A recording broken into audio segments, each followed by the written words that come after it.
All right, distinguished Professor William Silber asking in the Wall Street Journal how Silicon Valley bank execs made so much money while the bank crumbled. And he joins me now, William Silber, senior advisor of Cornerstone Research, former chaired professor at NYU's Stern School of Business, and we'll put it on the full screen, author of The Power of Nothing to Lose, The Hail Mary Effect in Politics, War, and Business. Just for a bit, to have a little quick, what is the Hail Mary effect? Well, the Hail Mary effect is sort of what a Hail Mary is, which is you'd only do it when you have what we both call downside protection, when you can't lose because you already have the game lost. So you take a risk, and anything that has downside protection, you know and I know, promotes risk-taking. And today, that sounds a bit like moral hazard kind of thing? It's exactly moral hazard. It's moral hazard. I want to pass your course here right on Well, set. all right. So far you're doing okay on the midterm.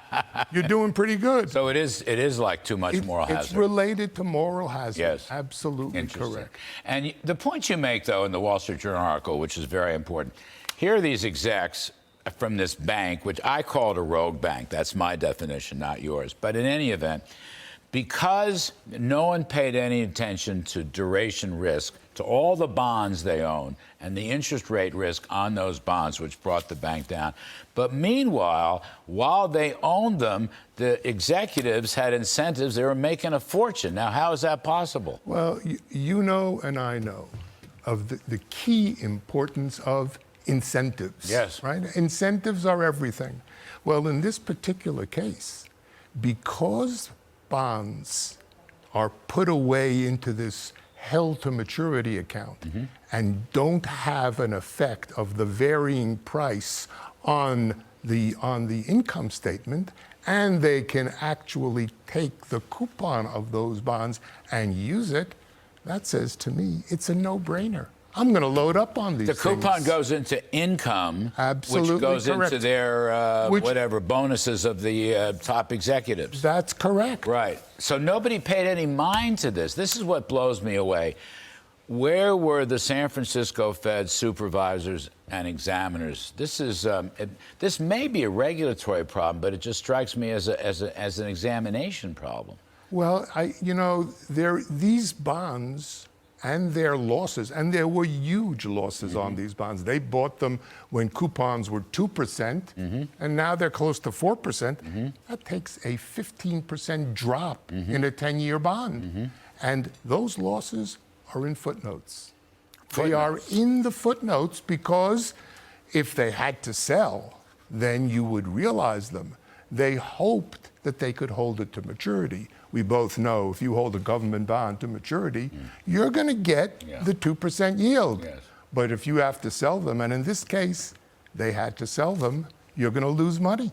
So is Tom Honig right? I mean, this was a bad mistake when the regulations were written, and or a bad mistake on the part of supervisors? I think it's a bad mistake on the time when the regulations were written. Right. There should be mark-to-market of anything that is relatively liquid that could be sold should have a mark-to-market price to them. If you're talking about a commercial loan that's not going to be sold and there isn't a market for it, then I could understand ignoring price changes.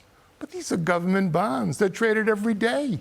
You know what the price is. Oh, sure we do. And so this was a flaw. So both sides. So you're saying the regulatory mistakes, but also supervisory mistakes. I think the regs should make these bonds mark to market. Right. But even if they weren't mark to market, the regulators should have looked at the footnotes. Right. That's their job, to look at the footnotes. I mean, it's just an odd point. Larry Lindsay writes about this morning, distinguished columnist. Sure. I mean, here's the Fed, the FOMC, for whatever reason, okay, inflation, I think, was the original sin here, and they should have jumped on it sooner, and interest rates wouldn't have had to shoot up so much.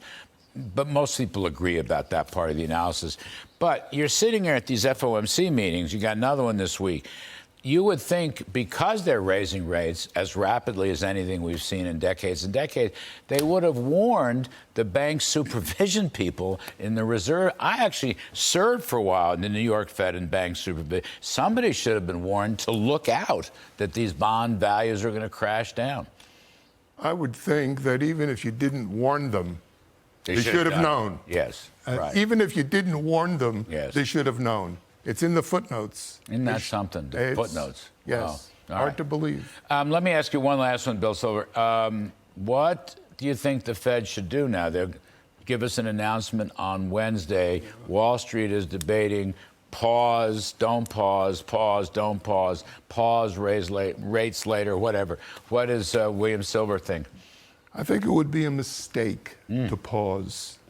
That would really be potentially dangerous in the longer run. And, you know, you're going to kick the can down. This is literally kicking the can down the road. Meaning the inflation issue. Inflation. Right. You're going to kick that down the road. We got into trouble doing precisely that. Do you think so? Look, if you're right, I mean, and I think you are right in terms of the inflation is the original sin. There are other banks with bond portfolios, treasuries, mortgage backs that are way underwater. So I ask you, have we seen the last of this? I mean, First Republic is struggling, and whether Jamie Dimon can buy it or find the buyer, who the heck knows. But is this still more widespread? Are the bad surprises out there? You know, and I know there are plenty of Silicon Valley banks with similar bond duration problems.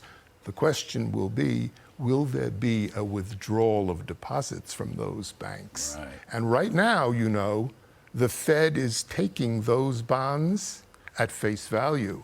They're not putting on a haircut for what the market value is. So I think the Fed actually is promoting the same problem that we got into, got us here into this. This is the lending facility. We have to get out there. She's yelling at us, but you're saying that's an important point. They'll make the loan, and I mean, using the exchange stabilization fund as the equity is fine. That's fine. That's what they're there for. But not putting it at par value. That's actually increasing liquidity, is it not? Yes, it is. And that could work against it's a problem. higher inflation. It's a problem. Huh. It's a problem. You're going to have to come back. We're going to have to continue this conversation. Well, that's not a threat. That's a promise. Can we put his book on the screen? Because we love to sell books. The Power of Nothing to Lose, The Hail Mary Effect. I just love that. Put that back on the screen. Professor, thank you ever so much. It's It's really a great nice. pleasure to see you.